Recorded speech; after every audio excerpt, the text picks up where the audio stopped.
Mexican migrants came to America for economic opportunities. They wanted jobs. Estuvo muy feo, por eso no, yo me quedé salir de ahí, me quedé por ellos, pues por mis hijos. There hasn't been a Mexican-American designer that you can say worldwide, like, oh, that's Versace. Somebody had to kind of kick the door open in order to make it happen. It's just so special to have someone so important to our culture here in Hollywood. Pero ya mi corazón no puede más.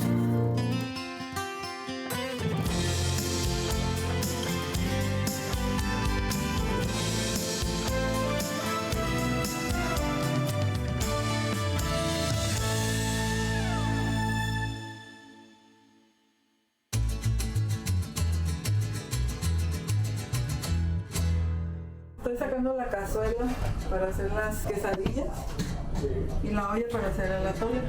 Solo es como un chocolate caliente, ¿no? Es así el atole. Como un chocolate caliente, pero le llamamos atole. The atole is really something that she's always made, but I've always helped with the gorditas because they're my favorite. Really, I could eat like a ton of them. Para que miren lo que comemos los mexicanos. It's traditional Mexican recipes that we grew up with as kids, but she's adapted them. What I mean by that is I'm pescatarian. I've been pescatarian for like about 15 years now.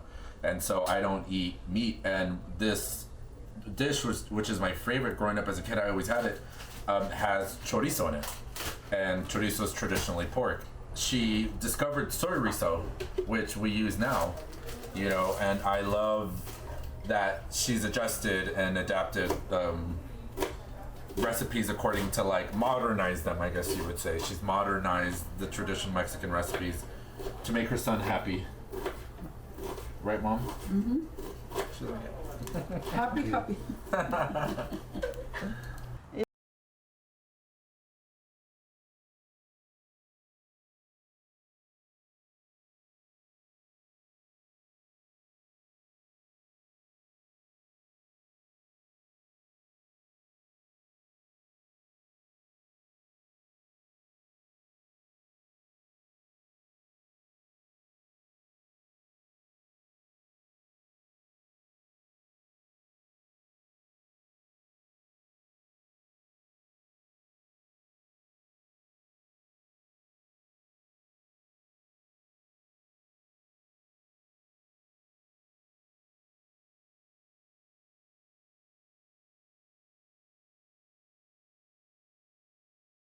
Mi tía Micaela, su familia. Cuando yo me vine para acá, nunca fui ilegal. Ahí en Tijuana se da un pasaporte local que le llaman.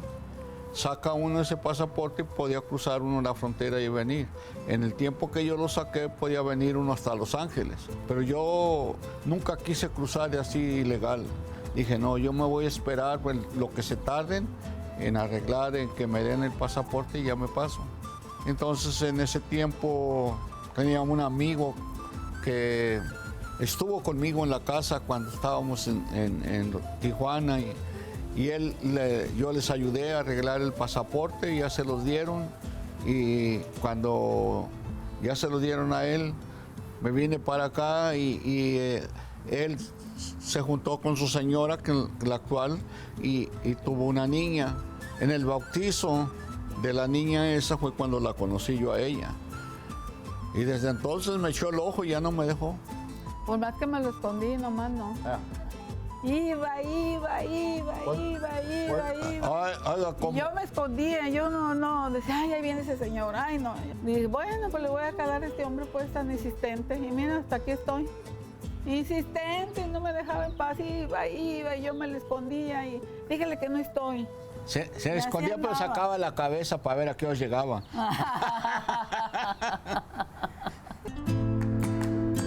No me dio chance, ya lo hizo, me casé con él, porque con él sí ya nos puedo seguir platicando. ¿Por cuándo fue la primera vez que fuimos a México? Que me vine, yo estaba embarazada de Verónica. La Verónica en el 74. Sí, ahí yo batallé más con él que cuando yo me vine sola. porque nos fuimos, ¿verdad? Nomás a paseo, ¿verdad? Me alboroté. Por algo fuiste, Y no yo me estaba acuerdo. embarazada de ella, pero nos fuimos, tú manejaste, yo me acuerdo, manejaste, acuérdate que nos cruzaron, un muchacho que nos cruzó y él nos trajo en el carro, ¿verdad? Nos fuimos a México, animé a un hermano y se vino un hermano conmigo y caminamos un pedazo de cerro, yo embarazada de ella y yo decía, no, yo no me puedo cruzar, a mí no me gusta. Está muy feo esto, pero luego me acordaba que tenía mi hija, la más grande, él se la trajo, porque él ya estaba emigrado. Y caminamos ese pedazo de cerro y ahí estaba el hotel ese. Y andaba la migración dando vueltas adentro del hotel, así, adentro del hotel, y nos decía el que nos pasó, agáchese, agáchese, porque ahí está la migración, ya estamos agachados. Ya nomás se fue, nos metimos allá al hotel donde se parquean, al estacionamiento. Y estaba una puerta con un rinconcito y la migración dando vueltas ahí en el parqueadero. Y nos metimos en esa puerta y mi hermano y yo abrazando tiemble y tiemble ahí de miedo. Y ya llegó él en el carro y él nos cruzó. La segunda línea. Y me pasé. Y pues gracias a Dios, mire, aquí estamos. Ya me hice ciudadana, ya todo, gracias a Dios. Llevan queso primero. Ya, ok, ahí está. Y entonces al último lleva chile. Ok.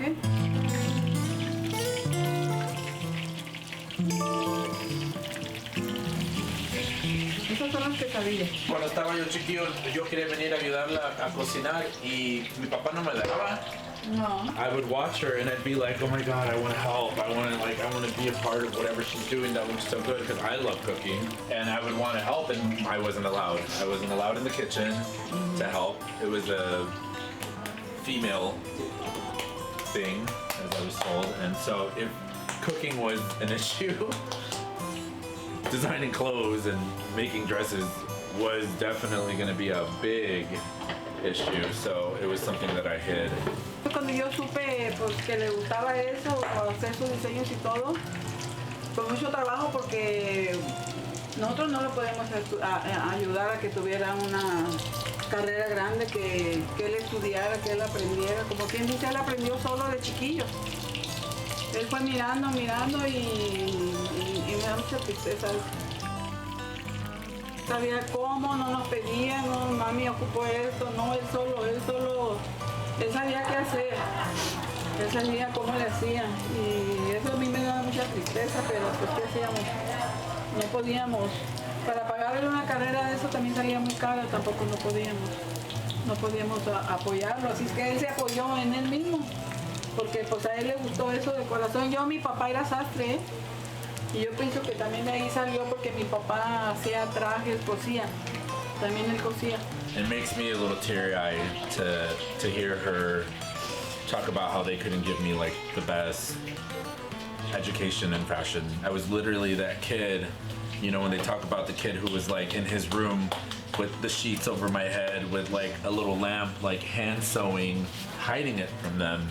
And once I started working with like Latin celebrities, then I think they kind of more accepted it and then saw that it was something not just that was a hobby, but something that I was really pursuing as like a career, you know, and I think that's when it all really changed.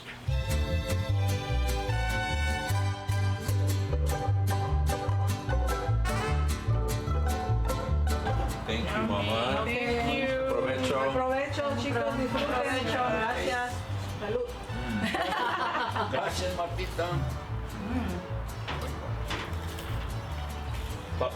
¿Picosa? ¿Se picosa? Sí, mucho chile. ¿Y chile, mijo? No, gracias. Poquito. No, es okay. Está bien. Es okay. Are you sure? It's spicy. ¿En serio? ¿Quién la hizo usted? Yo la hice, pero ya venía la receta lista, preparada con los chiles. ¿Qué tal? Spicy. No, mentiroso. No, mentiroso. Mentiroso. ¿Usted no hacía estos cuando estaba usted en Mixclán, en su pueblo de joven? No, yo nomás le ayudaba a mi mamá, ella hacía de comer, yo le ayudaba, nomás le ayudaba, así como me ayudan ustedes. Pues fíjate que el que cocinaba más era mi papá. Sí. Mi mamá también cocinaba, pero yo mis recuerdos más son de mi papá. Él hacía una tripa así gruesota, así, la asaba. Wow. Y nos hacía avena, frijoles, chilito de tortilla del comal. Oh, sí, cocinaba él también. Las tortillas las hacía yo o mi mamá.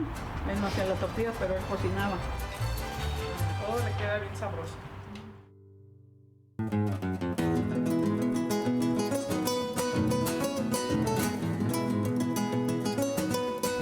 This is where it all started for Los Angeles. Across the street is what we call Vera Street, the founding of Los Angeles in 1781. What's incredible about that is the pobladores, or the settlers that came from Mexico, were an incredibly diverse group. Amongst those 30-something families were people who were, 100% indigenous, 100% Spanish, some who were born here, mestizos. There were even Afro-Hispanics, people of African origin who came. And there were even Asians. 2 Filipinos were part of that original set of settlers that came to Los Angeles. So from its very beginning, Los Angeles has been incredibly diverse in terms of its population. So for instance, myself, my mother's an immigrant, but my father is a 4th generation Mexican origin person born in the United States. And you get all of these different stories. One of the more recent stories is that you have Mexican immigrants marrying Central American immigrants, and you have this melding and this new development of what it means to be Latino in Los Angeles, or even Latino in America. Mexican migrants came to America, California, Los Angeles for economic opportunities. They wanted jobs. In talking to many of them, it's clear that they saw it as temporary, that they would be coming here, making money, and going back. But the lack of opportunities in their home countries made them stay here and made them continue to be out in the fields, essential workers. And today's children, grandchildren of those individuals are in all kinds of different jobs. The mayor in Long Beach, U.S. senator, congressman, sheriff, DA, etc. You see that incorporation, but you also see a tremendous amount of doctors, professionals, lawyers, in technology. I feel tremendously privileged to be Mexican American in Los Angeles in this time, to be part of it and to make sure that it continues. Here in Los Angeles and Hollywood during the golden age of movies, it wasn't unusual for a film to actually be filmed both in English and Spanish. During the day, you would have the English actors, and in the late afternoon, evening, you would have the Spanish language actors shoot in the same setting, etc. And so there was a lot of employment for Spanish-speaking Mexican origin individuals in professions like that. And so you see a tremendous growth in the 50s and 60s of Mexican stars being stars in Mexico, but actually as part of their routine or tours include Los Angeles. I can remember as a child coming to downtown Los Angeles and going to the movie houses and seeing Spanish language films, because that's what my mother wanted to do. She wanted to go see Pedro Infante. She wanted to go see Cantinflas. And this is where Mexicans throughout LA would come to watch movies and then stick around, go to restaurants, do retail. And so Broadway became the center of the Mexican American experience in Los Angeles. The true story of Chicanos, Mexicanos, Latinos in LA is not these high points, but the everyday living and how Latinos continuously support the economy, support the culture, support the families of Los Angeles. Every single day in Los Angeles County, about 250,000 non-Latino families, mostly white, turn their most precious possession over to a Latina to take care of them, and that is childcare. That is incredible work that Latinos do, Latinas do, that LA could not function if they were not here. Hey, John. Fernando, good to see you again, man. CEO Nice to of La have you. Plaza Cultura de Artes. Thank you. How Good you to have doing? you here. Very good. Happy to have you here. We're reopened to the public, so people are coming in, and it's great to have people looking through the galleries again. Tell me about this place. Why is it significant? This is an LA County museum that was opened in 2011, okay? And we're here to celebrate and showcase the Latino influence in Los Angeles. So we tell that story here about the founding and the evolution of the city through the Latino perspective. People often tell me, as a scholar of the Mexican experience, hey, tell me about a particular leader, or what there should be a museum exhibit about one individual, and that's not what our experience is about. Our experience is about the typical individual and the trends. And what I love about this space is it captures the overall Mexican-American experience, not the uniqueness of one leader, one movie star, one great player. That's exactly what we try to do. On the other side of this space, you'll see uniforms worn by cannery workers. There were a lot of Latina women who worked at the canneries at the bay and the harbor. So we tell their story too. Just beyond that, we tell the story of redlining in Los Angeles too, which affected many families. Led to segregation, yeah. Exactly. They couldn't buy homes. We also did an exhibit several years ago on the development of Boyle Heights as a very progressive city, one of the few communities in the city that welcome people of all races. You know, confluence there of Jewish, Mexican, Japanese families who all lived in that community very well.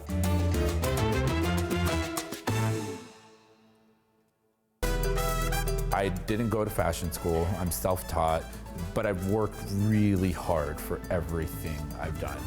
Being the first, people are watching you every single moment. You've got to be the best you can. You've got to set the standard for it.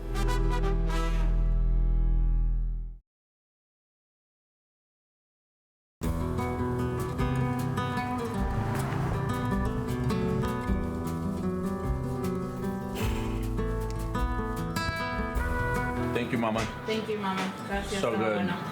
Gracias a Dios. Gracias a Dios.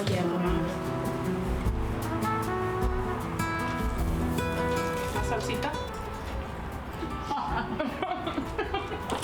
Principio, yo me acuerdo como en el principio cuando les decía que quería ser diseñador y mamá siempre como por accidente decía estilista, ¿verdad?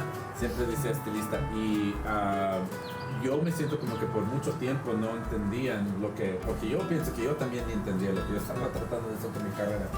Entonces no esperaba que ustedes iban a poder entender eso porque es una carrera tan diferente. No, pues eso es una de las carreras que pues son contadas las personas que se dedican a eso en realidad, y menos en la familia. No, en la familia de nosotros pues nadie había decidido dedicarse a eso. Pero mi papá sí. ¿Mande? Mi papá sí. Bueno, tu papá pues Y era un arte y hombre eso, de antes. pero no fue estilista, él fue una persona que se dedicó a la costura, porque él De hacía mariachi. trajes, hacía pantalones y esas cosas, lo cual es diferente a lo que se está dedicando él.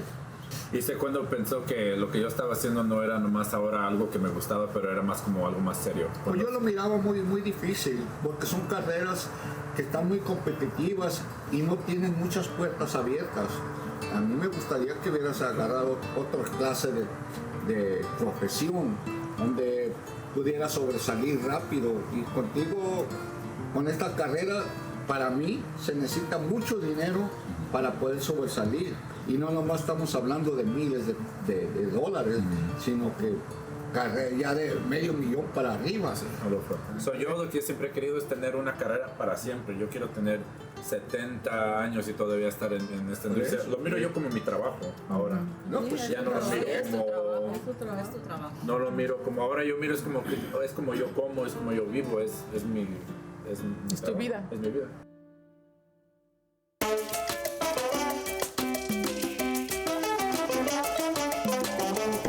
So this is the dress I would love for you to wear. Oh, wow. It's all beaded. So I think it's gonna be perfect on you. And it's got the built-in structure, so the corset's gonna like pull everything back tight. Good. I'm a fashion designer based in Los Angeles. I'm from Orange County, grew up in the burbs of California. I've been in the business now since 2010, I would say officially, and have been like full-time pursuing my line for the last 3.5 years. Let's give her a try. And the sleeves are see-through, I love it. It's see-through down the center, yeah. Yeah. My grandfather was in the mariachi.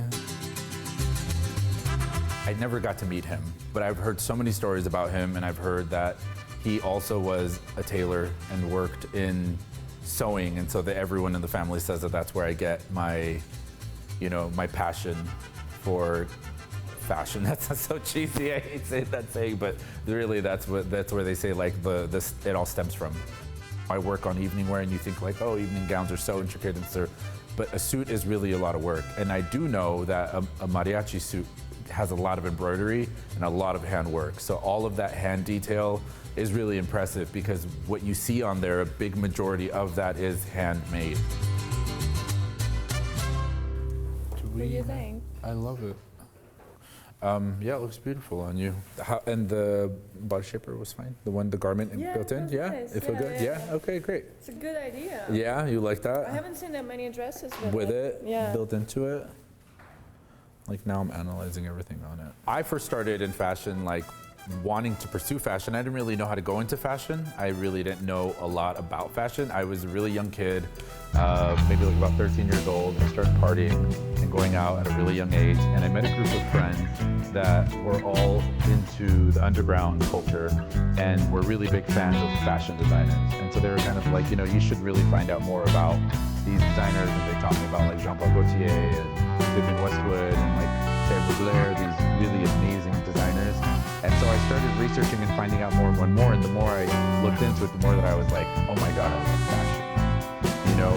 It was still a hobby. It was still like kind of like we started then creating pieces and costumes for these parties that we would try to mimic off whatever they did on the runways.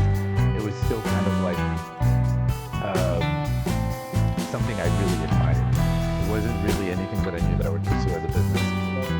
So the way that these dresses come to life is that we draw out all the artwork first through the whole design of the dress, and then once the client approves the artwork, then it all goes into beading. And so this whole purpose of like what's on the waist, the way it's shaped around the waist, like this whole area here is to make it more flattering. There's a lot of work, but everything that's a lot of work always is amazing at the end. At one of my jobs, when I was working at Carolina Herrera, my boss was a freelance makeup artist. And one day she came in with this really beautiful photo from a photo shoot. And I said, what's that from? And she said, it's from a photo shoot we did over the weekend. She said, I'm a freelance makeup artist. And I said, can I make a dress for you? I'm just learning how to sew on the side, and I want to get it. I want to be a designer, but I really don't know how or what. And so she said, sure, but we can't pay you. And I'm like, no, yeah, it's fine, I'll do it.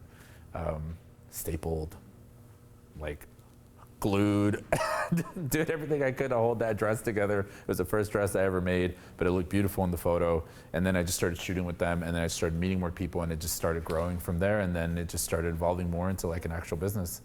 I think with like being Latin, what I infuse into my designs is just things that come to me organically. Latin culture and fitted dresses is really a big part of like, what women love. And so I think I organically love that because of, my roots and my culture. So I love like bodycon, I love glitz and, shine and glamour and all these worlds. And I know that like in my community in Latin culture, like there's a lot of crystals and, things that people really love. When I was going to school and when I was in elementary school, I remember I had one of my friends was black, one of my friends was Asian, one of my friends was white, and then the rest were Mexican. I just didn't think about ethnicities or cultures or, like differences. I just thought we were all just kids playing, I remember like it was yesterday when I went into my first day in 4th grade and I walked into the classroom, everybody was white. And I was just kind of like, I remember that like, okay, wow, this is different. And my friends who were Mexican American would you know, not speak as much Spanish or say like, yeah, I'm only half, or, you know, there wasn't like a pride in it. And I think because of that now, I want to take pride in it. I want to make sure that I like learn as much as I can about my culture, and I'm super proud of being Mexican American.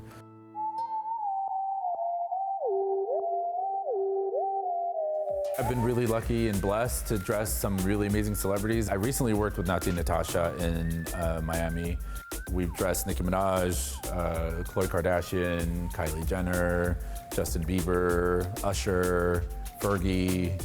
I never thought I would end up on Netflix. I never thought I would end up dressing all these celebrities. I never thought I would end up doing everything that I've done. I've always just kind of been like a person that just goes for it, you know? Whether that's good or that's bad, you know, you fall, you learn, you get back up. But yeah, I don't think that they would have ever imagined their son doing everything that I've done. And I don't know if I would really say it's luck. Some things feel like they're luck, but a lot of it just feels like a lot of hard work. You know, I didn't go to fashion school. I'm self-taught. I don't come from some huge, amazing, you know, fashion platform, but I've worked really hard for everything I've done.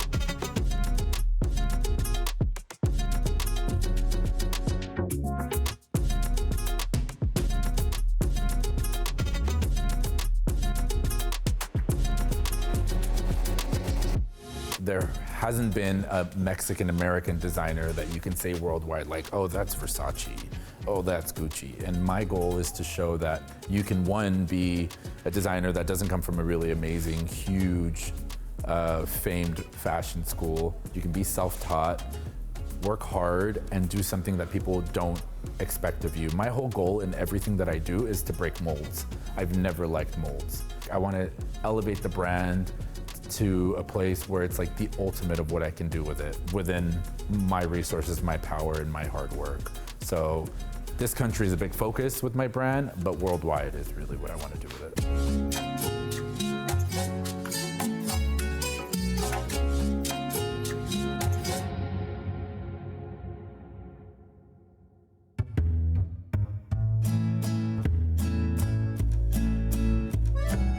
What I love about Gloria is that she gets it, that social justice, the arts are a part of social justice. When I saw that Latinos were always the bad guys on TV, it really hurt. And so for me, you know, even though there's a lot of injustice against the Mexican American community, when we present plays on our stage, we get to win. And so when our audience sees that our heroes, our heroines, our protagonists get to win, then we realize, God, we deserve to win.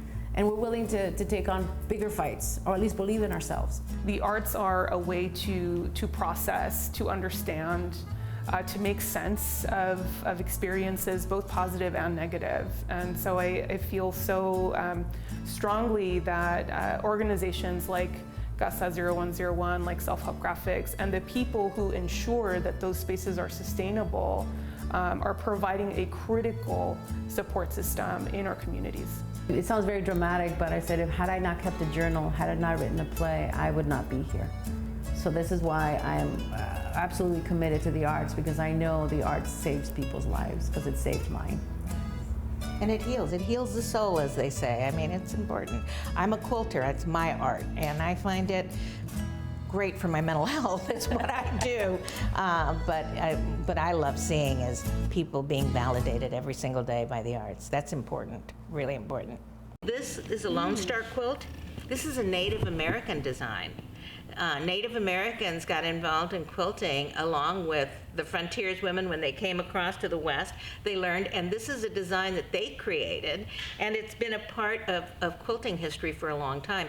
It's a traditional, very American patchwork. It's a very American tradition, but we as Latinas want to infuse our culture, our colors, our celebrations into the quilts and really add it to what's going on with quilting in this country. I'm very proud Mexican American. I'm first generation here. My parents are from Mexico.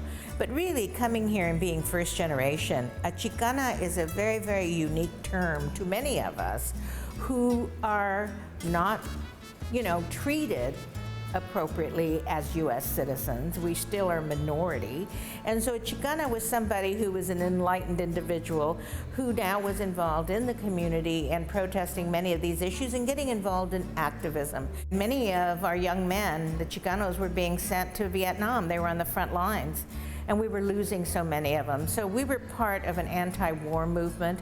Eventually we were involved in, of course, what is now known as the Chicano Moratorium, which was really an anti-war protest, but it turned out that the sheriff became very, very aggressive with many of us as we marched down, and so consequently it created a riot, and that's, some people call it the East LA riots, and we thought it was the Chicano Moratorium. We continue to celebrate that day because it was really a coming out of many of us as activists and realizing that it wasn't just the issues of police, but the inequities that were going on at that time, the injustices. It was a natural time in the early 70s to be a Chicana protester, and that's what I was, as well as an activist. I was an organizer in trying to get people to start putting them in an empowerment path. We founded an organization that was called Comisión Femenil Mexicana Nacional. You know, even though we were working in the Chicano movement and working on many issues, we still found that the men in our community were very, very sexist toward us as far as opportunities for leaderships and things of that sort. So we decided that we needed to start becoming advocates for ourselves, that we needed to advocate on behalf of other Mexicanas, Chicanas. We had been working with many of the men in our community and getting them elected as far as empowering our community. And so we started realizing that it was important for us to have a Latina in the U.S. Congress. There had never been a Latina in the U.S. Congress, and so that was our goal. And so we went to the men. At that time in California, we were getting 2 additional congressional seats. And so we asked them that we would like to see a Latina get one of these seats. And we were told it's not your time, and we have 2 guys running for these seats, and so on. So I decided to run for office and challenge the system, and it was hard. The guys were against us in the community, but you know what? We worked harder than they did. And I was the first Latina elected to the California State Legislature way back in 1982. I'm very proud of that because somebody had to kind of kick the door open, unfortunately, in order to make it happen. What's interesting about running for the Board of Supervisors is there's only 5 members representing 10 million people in Los Angeles County, and it had always been 5 white men. The way the districts were set up, it was, if you look at a square or a pie, and it was cut up into different wedges, the Latino community and the Afro-American community are in the inner city. And so what they did is they took a wedge, a part of our community was in each of these wedges. And so, of course, that diluted our opportunity to ever get elected. And it's interesting, we filed a lawsuit, went all the way up to the Supreme Court, won, and that forced the Board of Supervisors to change and draw the lines differently. It created an opportunity district, which was in the east side, downtown, the east side, and the San Gabriel Valley, which is the majority of our Latino community is in that district. I ran with 13 other candidates, and I was very, very fortunate to have won that seat. And of course, it was tough coming into the Board of Supervisors because there were 5 white men and myself.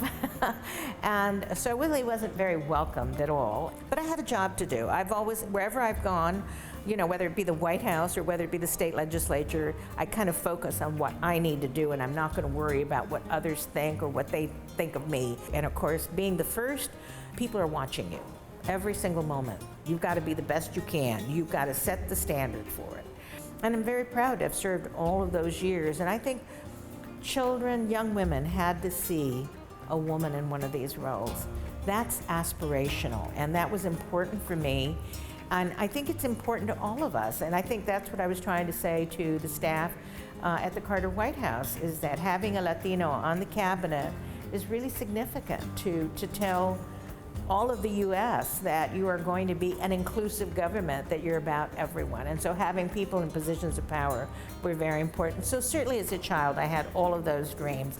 But of course, I never dreamt that I would have the kind of position that I eventually did have, the kind of power that comes with it, and the kind of opportunities that has led me to get so many things accomplished on behalf of my community.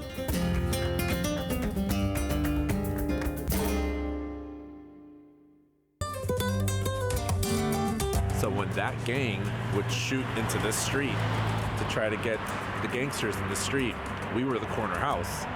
We would get all the bullets. Mexican American is who I am, you know. Again, the music, the food, you know, that's what makes my family. That's what makes who we are. I do kind of feel the need to be able to be successful. I don't want to let anybody down.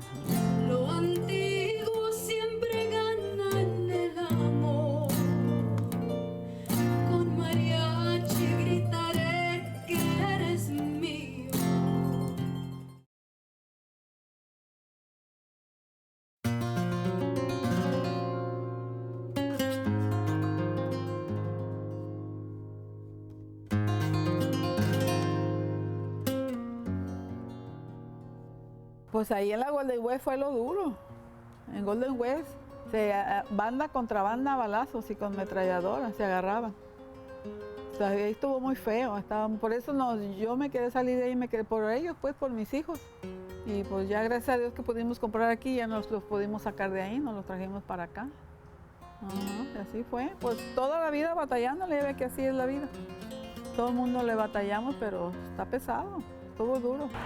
I don't have a lot of memories of this house, but I do remember that when my mom would say, throw yourself on the floor, it was because there was a drive-by and you could hear the gunshots. And I had bullet holes in my room, you know? But one of the first things that he wanted to do was put in like a brick wall to try to protect us from the gunshots, from the drive-bys. Basically, that street behind us was a rival gang. And the gang here was called Golden West, the name of the street. And this brick wall didn't exist. This wall here was a regular picket fence. So when that gang would shoot into this street to try to get the gangsters in the street, we were the corner house. We would get all the bullets. Al Halloween los traíamos a ellos. Y le digo que, por eso le digo que esta casa es un milagro de Dios, que Dios no la dio, le digo yo a él, porque estaba sola la casa y venimos a pedir dulces a esta calle. Y estaba sola, pero se podía uno asomar por la ventana y nos metimos por acá, estaba abierto, miramos. Pero yo me asomé por allá y luego dije, que esta casa fuera siendo mía. Le dije yo a él. A los días llega con los papeles, ahí está tu casa, toma.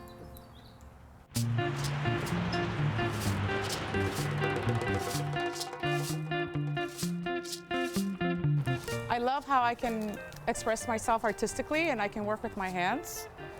I'm really good with my hands, so I love that I can do that. I love how each flower has its own structure, color, shape, and you know, I like what the end result is every time I put a piece together. I never thought I would actually be doing this type of work ever. My sister got married in, I want to say the year 2000, and I started working at a flower shop. That was my very first job ever, working at a flower shop.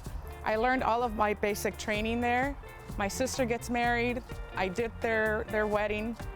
And from that wedding on, it just became what it is now. You know, it became Veronica's Flowers, and I've done hundreds of weddings now, you know.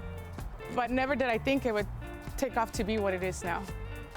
The pieces that are put together, they're all unique as well, you know. Flowers, colors, everything has its own meaning for everyone, so they're all special. I was born here in California. When I was 5 years old, my family moved to Guadalajara, Mexico. I went to school out there for about 6 or 7 years. And then when I was 12 years old, we came back to the States. And that was a bit of culture shock, you know, having to change to a new environment. And not only that, but food was different, music was different, you know, the way that I dressed was different. At the beginning, I had to put up a front and be cool, you know, to kind of fit in, and then just kind of roll with it to survive. It was not easy, but it's something that makes me, you know, and who I am. I'm very proud of the opportunity my parents gave me to move to Mexico and you know, again, be exposed to a different environment and learn my culture, learn the language, learn how to speak it and write it. The traditions that they've, passed on to me are important, and I wish I can, we can keep those going.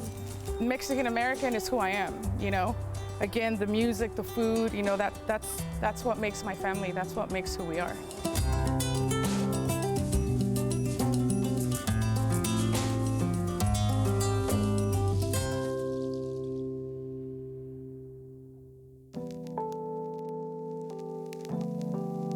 I am Jonathan Gomez. I'm 16. I'm going to turn 17 this year, and I go to school at Patriot High School in Jurupa Valley, California. At my school, there are a lot of Hispanic Americans there, and I think it's about like 70–80% of them are from some sort of Hispanic country because we're so close to Mexico and Southern California. And after the Hispanic Americans at school find out that I am actually Hispanic American too, they're very welcoming, and it's a really nice community to be able to be a part of. Even though my Spanish is a little broken because I was born speaking Spanish, but then going to school in America, it's just English, English, English. So my Spanish it's like kind of in the middle, but I want to get my Spanish to a level where I'd be able to teach it to my kids and have their kids be proud of who they are and from the country that they come from, so that they'll be able to continue it on with their kids and their kids and their kids, so on.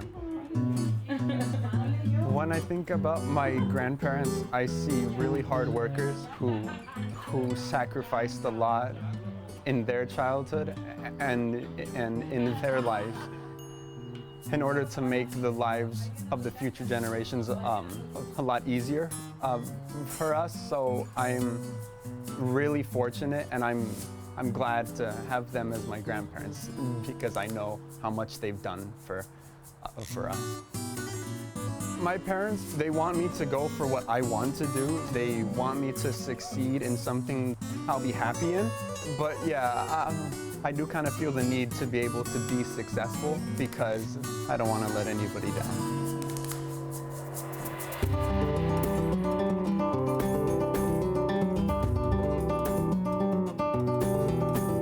It's really special to have something that is so emblematic of Mexico here in Hollywood, because you think about Hollywood and you think about all these famous movie stars and Brad Pitt and Leonardo DiCaprio, but then here we are and Pedro Infante is also here too, so that's really special. And I think it's kind of funny that they recognize him with the record emblem instead of the film, so they're recognizing him for his music.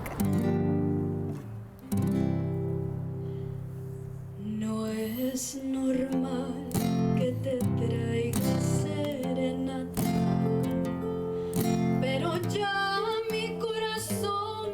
I never met my grandfather.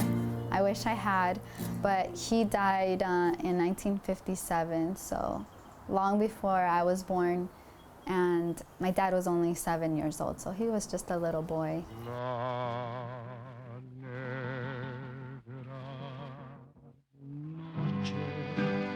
Tendió su manto, surgió la niebla, murió I have learned so much, not just about my grandfather, but even about my father from people who met them in the past and have told me, like, my father used to work with your grandfather and they, had a show together at so-and-so club. My grandfather was here in the United States a lot more than I could even imagine. I was here when it was dedicated. It was February 1st, 1994. And it was my birthday. I was turning 7 years old. And there's a picture of me holding the little plaque that they give you. And my dad was here, and it was crazy. It was full of people, and it's amazing because it's someone that I truly look up to. It's something that I know every Mexican who walks down here and sees Pedro Infante and knows who he is, it's like Pedro Infante's star, you know, it's just so special to have someone so important to our culture here in Hollywood. It's encouraging for me too, you know, it's like something to look up to and to strive for in my music. I took the Ancestry DNA test because I was curious, but we noticed that there was 12% Middle Eastern Lebanese in the DNA. So that means my dad was 25%. It means Pedro Infante was maybe 50%, and one of his parents was 100% Lebanese, which is incredibly interesting that, you know, you think about the most Mexican might be half Lebanese, and I think that's really interesting, and people don't really talk about it too much. My mom is from Zacatecas, and then my dad, he was born in Mexico City. Two very different places. My dad is just like a complete city guy, whereas my mom, she grew up in this very rural, I can't even say it's a pueblo or a town, it's like an ex-hacienda. It's like a ranch. My father, Pedro Infante Jr., as he was known, I think he had a very difficult life growing up in the shadow of his father, and also very difficult because his father died when he was only 7 years old. And he ended up passing away in 2009, but I think because he died that way and so suddenly, it really impulsed me to want to pursue Mexican music and kind of follow in my father's footsteps and my grandfather's footsteps. So after his death, it just took me on a journey with this music. I never thought I was gonna do this professionally. I just gained appreciation for Latin music. At a very early age, I started to play guitar and sing songs from Colombia, Mexico, all of Latin America, and I think that's where my appreciation grew for just Latin folk music. I'm thankful that, you know, I've decided to take this, I call it my music journey, because it has brought me closer to my roots. There was no expectation for anything. I just wanted to do what I do and do it in the best way that I could. And we wrote a couple of songs, one of them which is really special because I really think that it takes these roots of mine and everything that I know and my tradition, but then it also blends this woman empowerment movement that I feel has come directly through my mom, because I feel like she's such a strong woman, and she gave me that opportunity to be here in the US and have these opportunities. And this song kind of just brings everything together. The album was nominated for a Grammy, and I was nominated with some of my biggest idols that I still idolize today, and I really want to respectfully, you know, challenge and almost like take a jab at some of these traditions. Very respectfully though, because I get backlash too, you know, for doing certain things that are not exactly traditional. But I think in order for the music to stay alive, it does have to evolve. And it is, little by little. And you can only do that if you really know and truly appreciate what is traditional and authentic, and how did it even get there to that authenticity? Because, you know, it's like our Mexican culture, it wasn't always there, you know, it was formed. And so is our music, and I think at the same time, we're forming this new kind of culture, this Mexican-American culture, and along with that is going to come the music.